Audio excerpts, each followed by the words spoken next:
As hurricanes devastate Florida's coast, AdventHealth takes action to help victims and restore hope. Adventist Solidarity Project reaches Indigenous in the mountainous regions of the Philippines with education, health, and the gospel. Prison Ministries in Puerto Rico connects with inmates. Convention in Malaysia mobilizes hundreds of master guides to strengthen youth ministries across the Asia-Pacific region. Adventist Mission transforms isolated community in the Amazon rainforest of Brazil. Coming up next, these stories and others here on ANN.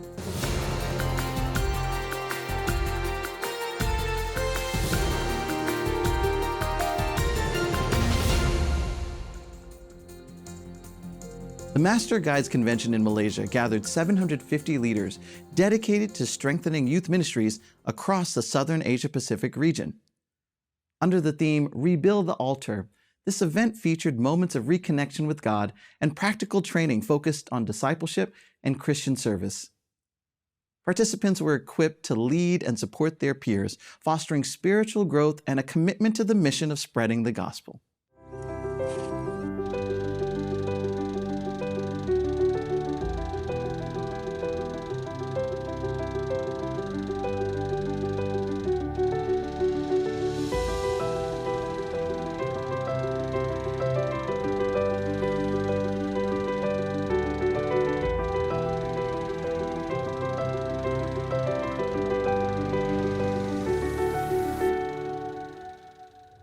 Greetings from the Malaysia Union Mission Adventist Youth Ministries. We are really happy to be able to present to you this wonderful report on our Pathfinders and also Master Guide.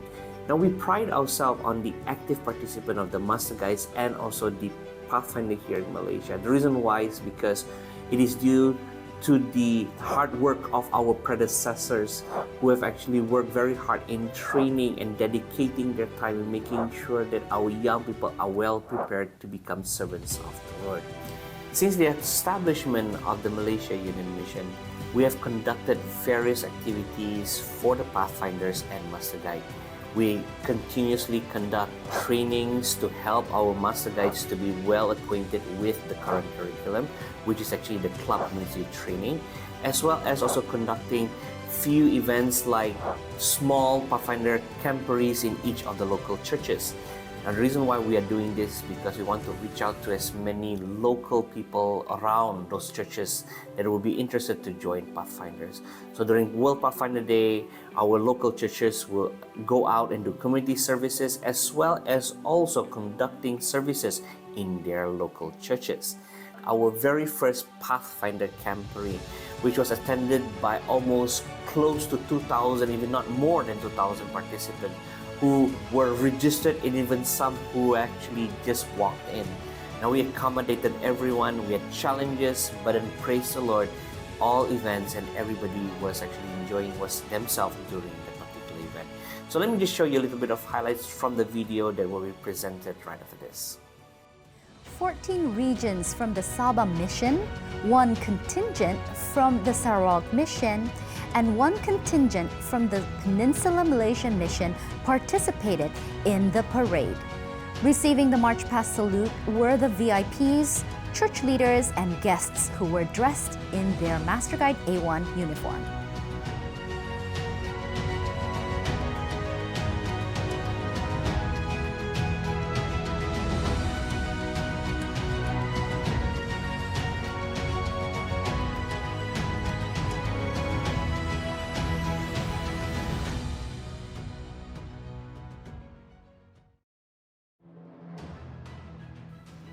"123 Master Guides in training from Sabah and Sarawak Mission were invested as Master Guides in an investiture ceremony.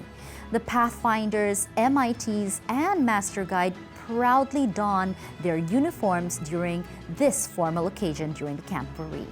SSD Pathfinder Coordinator Pastor Anukul Richil, the honored guest, was among the leaders who invested the MITs into Master Guides and later presented awards to the selected and notable individuals.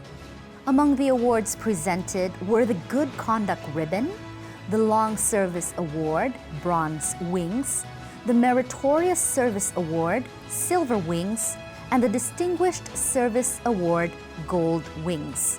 A total of 221 participants received these awards. Pathfinders! Onward! Pathfinders! Onward! Pathfinders!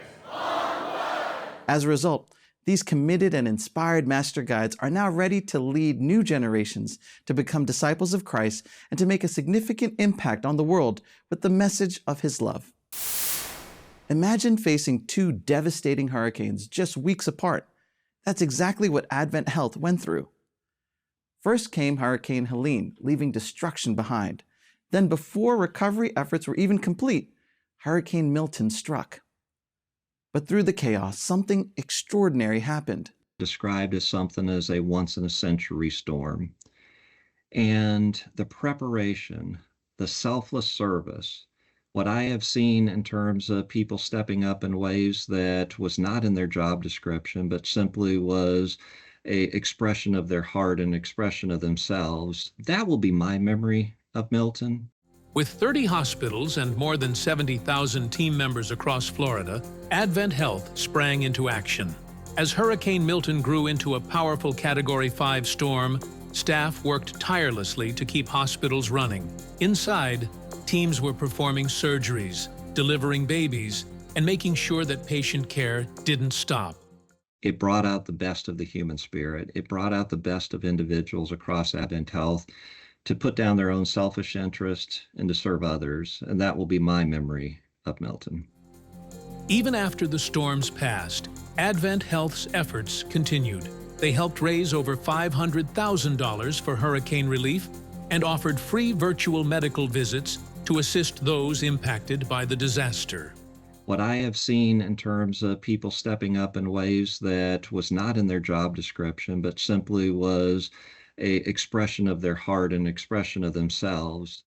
When a crisis strikes, it's easy to feel overwhelmed. These storms showed us how compassion and service can light the way. In the darkest moments, hope shines the brightest. In the heart of the Amazon rainforest in Brazil, volunteers from the Seventh-day Adventist Church are transforming the lives of riverside residents and bringing hope to a community facing numerous challenges in one of the most remote areas of the country. On the banks of the Rio Cuyeras, deep within the Amazon, lies Nova Cania, a riverside settlement with around 40 families. Located approximately 10 hours from Manaus and only accessible by boat, the community faces the isolation of the forest and a lack of basic services, making daily life challenging both for those who live there and those who choose to serve. Since July 2023, volunteers from the East and North regions of São Paulo, in partnership with the Northwest Missions Institute, have been bringing not only faith, but also practical support to the residents. The construction of a mission house and a center of influence provides a place of shelter for missionaries and a space for spiritual and social gatherings. Adventist church leaders emphasize that the goal is more than just building physical structures. It is about building lives and leaving a legacy of faith and hope in anticipation of Jesus' return for a community over 3,000 kilometers away from where the volunteers live. During the first week of evangelism, 13 people were baptized, including 8 on a single Saturday, while another 16 continue studying the Bible. With the missionaries' support, the community has also begun constructing a community restaurant to generate income. Village leaders expressed their gratitude, highlighting that the Adventist Church's actions have provided much-needed relief, addressing many of the difficulties they faced thanks to the volunteers' efforts. Pastors emphasize that the mission is not limited to construction, but represents the strength of the gospel even in the depths of the forest. A mission that overcomes the barriers of isolation, bringing hope to the riverbanks and the heart of the forest. May more volunteers be inspired to bring faith to the most remote places as Jesus commissioned us, go and make disciples of every tribe, language, and people. In this episode of A&N Profiles, host Alyssa Truman interviews Billy Biaggi, General Vice President of the Seventh-day Adventist Church. Together, they delve into his inspiring journey of faith, leadership, and dedication to global mission work. Biaggi also provides insight into his role within the Adventist organization. What is the job of a general vice president? Well, we have different responsibilities and assignments, like supervisor of communication, also publishing ministry, and Christian stewardship. And also we are chairing some boards, like in my case, Adventist World Radio Board chair, and then Hope Channel International Board chair, and many other committees. I have a question. So twice now during a GC session, you've had calls that Yes. change the direction where you thought maybe your life was going to be. Yes. You know, what is it like to receive those calls during a session? Is very rewarding. We are humbled, for the general conference in session and the nominating committee to bring a call to you is a humbling situation, but it's very rewarding because, as I told you, since we graduate, we say, Lord, I am answering your call. So the Lord knows already that we will accept wherever call will come. And with my wife, we said, we don't need a high position or authoritative position. We will go humbly wherever he will take us because he knows what is the best for us as a family and for the mission of the church. So it's not the position. So in one hand, it's very humbling situation. In the other hand, is what a privilege to serve the Lord. I traveled with you once down in Brazil for about 10 days, I think it was. And the one thing that I took away, which I now incorporate into much of what I do, is your love for 8.1 billion people. You're the one person who I hear. You keep up with it because it was 8 billion last I knew. Now we're at 1.1. We started about 7.5 or 7.3, I don't remember, in 15. So you keep track of this. Yes. Why? Because for each one of them, Christ gave his life in the cross of Calvary. Therefore, for heaven, each one is important, should be for us as well. For the full episode and other videos delving deeper into the Seventh-day Adventist faith and its story, visit our official channel on YouTube. In the remote mountains of Mindanao, SULADS, a nonprofit organization, began its journey to uplift Indigenous peoples through education and community development. Today, we explore how a shared vision and early sacrifices laid the foundation for an initiative that continues to empower and transform lives across the Philippines. In the heart of Mindanao, amidst its breathtaking landscapes and diverse cultures, lies a story of hope, transformation, and unwavering commitment.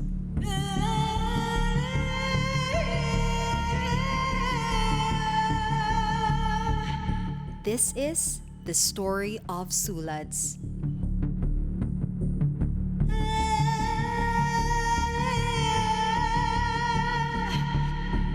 Founded over 60 years ago, SULADS, or Socioeconomic Uplift, Literacy, Anthropological, and Developmental Services, began with a dream by two leaders whose vision is to uplift the lives of indigenous tribes in the Philippines.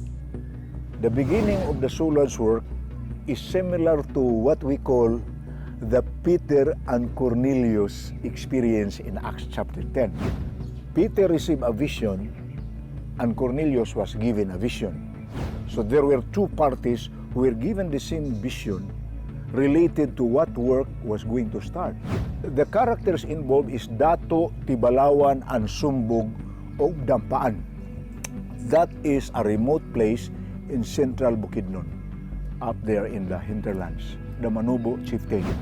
And Mr. Napoleon Sagwan Sr., the supervisor of the Garden of Mountain View College some years ago. Both of them received visions that they have to see each other. They have to meet somewhere in Valencia. And they both came into the same place, and when they saw each other, they recognized immediately that they were the very people whom they have seen each other in their visions, the visions or dreams.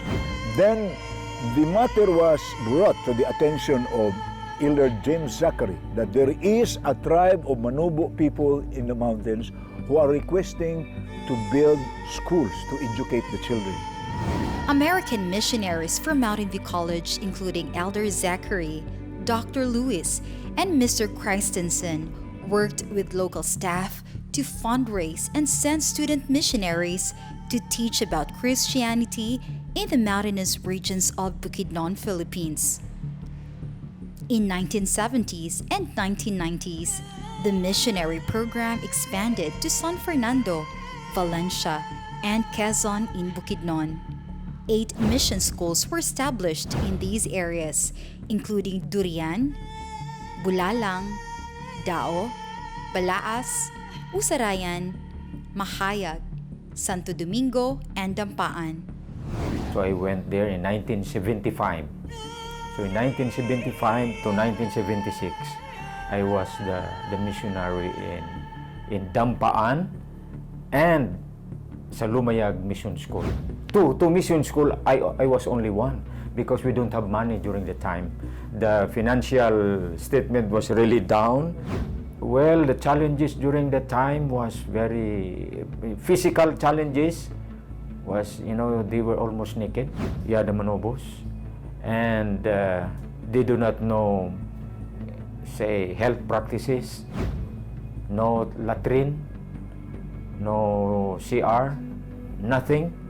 And of course, we were the one who taught them. I still remember, you know, receiving some shoes from America, you know, some high heels and shoes, many, and some of them wear this, and you know, they walk, you know, like I still remember, you know, they have many sprain, so because of that shoes, so they throw it, and they prefer to be, you know, no shoes at all. Stay tuned for the next episode of ANN, where we'll dive deeper into how Sulads continues its work in remote communities.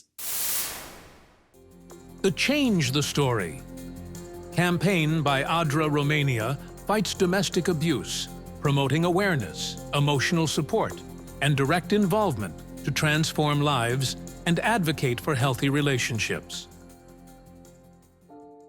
In an abusive relationship, everything may seem normal at first. But as time goes by, what seemed like an unfortunate incident, a moment of weakness, becomes habit. Verbal and physical violence becomes reality, followed by crumbs of heart feelings, flowers, and promises. The story can be repeated over and over again, or not. I choose to change the story. ADRA House. When you have the courage to ask for help and break this cycle, everything changes. At ADRA House, women and children find support, counseling, and feel at home again, safe to start a new story. ADRA House changes the story, yours or someone else's. Active prison ministries result in transformed lives in Puerto Rico. Baptisms and wedding ceremonies are bringing inmates and their relatives to God's kingdom. Eileen Lozada is a wife, homeschooling mother of her 3 children, and an elder at the San Antonio Seventh-day Adventist Church in Caguas, Puerto Rico. She is also director of chaplaincy and prison ministries of the Adventist Church in eastern Puerto Rico. Some years ago, Lozada felt the call to visit a group of inmates in a nearby prison. Since then, Lozada has dedicated much of her time to her passion, caring for the girls, as she calls them. Driven by deep love and compassion, Lozada and others regularly offer spiritual support and study the Bible with the inmates. From classrooms to prison cells, love and faith can reach anyone, anywhere. And for these inmates, it's the beginning of a whole new chapter. Babcock University, one of the largest in Nigeria, celebrated 150 years of the global mission of the Seventh-day Adventist Church. Babcock University held a series of special events to mark 150 years of the global Adventist mission, including an event themed A Journey of Faith and Commitment. The celebration featured music, vibrant colors, and community activities, highlighting the church's missionary legacy. The program included music, testimonies, Bible recitals, and a special Sabbath service. Pioneers and significant members of the institution were honored. 7 young preachers shared messages about missionary efforts and church history, emphasizing its spiritual and missionary legacy. During the events, a community outreach program distributed food baskets, hygiene items, and clothing, blessing widows and the elderly. Congratulations to Babcock University on celebrating 150 years of Adventist mission and for its efforts to spread the message of salvation and the soon return of Jesus. Pastor Ko Sali, along with his wife and daughter Kayla, made a move for God by relocating to Hickory, North Carolina to serve at a Hmong church plant. Supported by Adventist Refugee and Immigrant Ministries, their mission is to empower the local Hmong community and raise leaders to share the gospel. Pastor Ko Sali, his wife Terry, and their daughter Kayla are about to take a leap of faith for Jesus. They're relocating to Hickory, North Carolina to follow God's call to be involved with a Hmong church plant.